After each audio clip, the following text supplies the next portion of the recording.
সকাল সকাল ঘুম থেকে উঠে দেখো সুন্দর করে পুজো করে নিলাম। আর পুজো করার পরে তারপরে চলে যাব আমি কিন্তু বাজারে। আর এই যে প্রদীপও জ্বালিয়ে নিয়েছি আর চলে যাব বাজারে আমি আর সায়ন। আর অনেক দিন পর কিন্তু আমি বাজারে যাচ্ছি, তো ভাবলাম বাজারে যাচ্ছি যে আমাদের চিত্তরঞ্জনের রাস্তাঘাট দু সাইড আর একটু শেয়ার করি। আমার এত ভালো লাগে, এই যে বড় বড় ড্র্যাম্প আছে, গাছপালা, আবহাওয়া খুবই সুন্দর। কিন্তু আমি তো থাকি মানে বর্ডারে, তো আমি যখন আমাদের মিহিজামে ঢুকে যাই তখন কিন্তু আবহাওয়া সত্যি পরিবর্তন হয়ে যায়। আর এই যে দেখো এখান থেকে আমি যাচ্ছি বেঙ্গলে আমলাদহি মার্কেটে। তো রাস্তাঘাটগুলো কতটা চওড়া করেছে দেখো দু সাইডে। আর একটা কি বলো তো, এত পরিষ্কার পরিচ্ছন্ন আমাদের চিত্তরঞ্জনটা, মানে একটা সূর্য যদি পড়ে থাকে না, তোমরা সেটা মানে খালি চোখে দেখতে পাবে, এত পরিষ্কার। আর গাছপালা তো মানে একদম সবুজে ভরা, আর কোয়ার্টারগুলো খুবই সুন্দর। তো যাই হোক, চলে এসেছি বাজারে এসে দেখো এই যে খাচ্ছে মাছ। আর আজকে আমি মাছ কি মাছ নিলাম সব বাড়ি গিয়ে তোমাদেরকে দেখাবো। আর আজকে প্রথম দিন আমি মানে বাটা মাছ যে এত বড় হয় আমি জীবনে প্রথম দেখলাম। তারপর যখন বাড়ি ফেরার পথে দেখছি এখানে ফুল গাছ নিয়ে বসেছে, তো ভালো লাগছিল।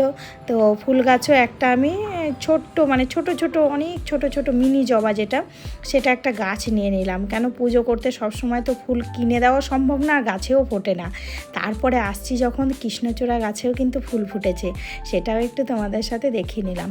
আর আজকে ফিরছি আমি মানে হাসপাতালের পাশ দিয়ে, ওই রাস্তা দিয়ে, কেজি হাসপাতাল যে ওই রাস্তা দিয়ে। তার জন্য এই রাস্তাগুলো আমার অতটা ভিডিও করা হয়নি, মানে আসেই না। তো আজকে যখন আসছি আমি ভাবলাম সেটাও আমি একটুখানি তোমাদের সাথে শেয়ার করি।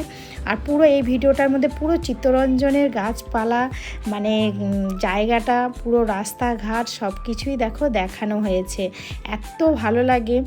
আর এই যে এইবার চলে আসলো কেজি হাসপাতাল। এই যে যাচ্ছি, ডান সাইডে কেজি হাসপাতাল আর বাম সাইডে হচ্ছে ইংলিশ মিডিয়াম, সবই রেলের।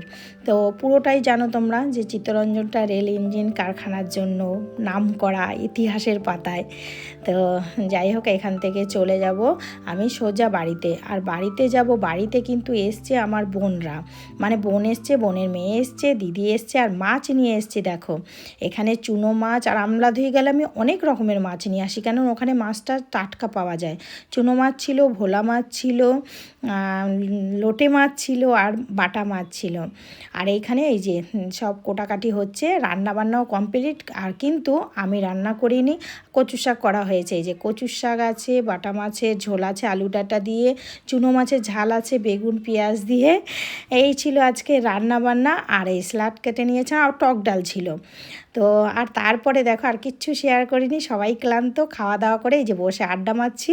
তো আজকের মতো ভিডিওটা এখানেই শেষ করছি, আবার দেখা হবে নেক্সট ভিডিওতে।